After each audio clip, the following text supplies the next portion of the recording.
చక్కనమ్మ పైడి బొమ్మ తేనె నవ్వుల జాబిలమ్మ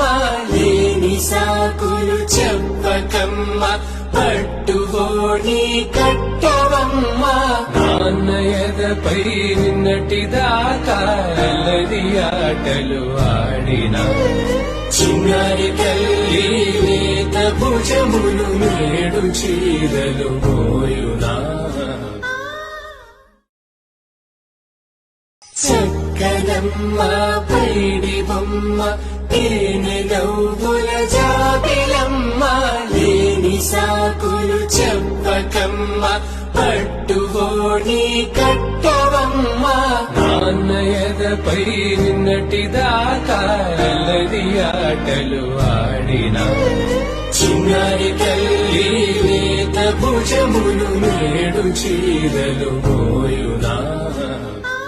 చక్కనమ్మ పైడి బొమ్మ తేనె నవ్వుల జాబిలమ్మ లేని సాకులు చెప్పకమ్మ పట్టువోణి కట్టవమ్మ నాన్నయదపై నిన్నటిదాకా అల్లరి ఆటలు ఆడినా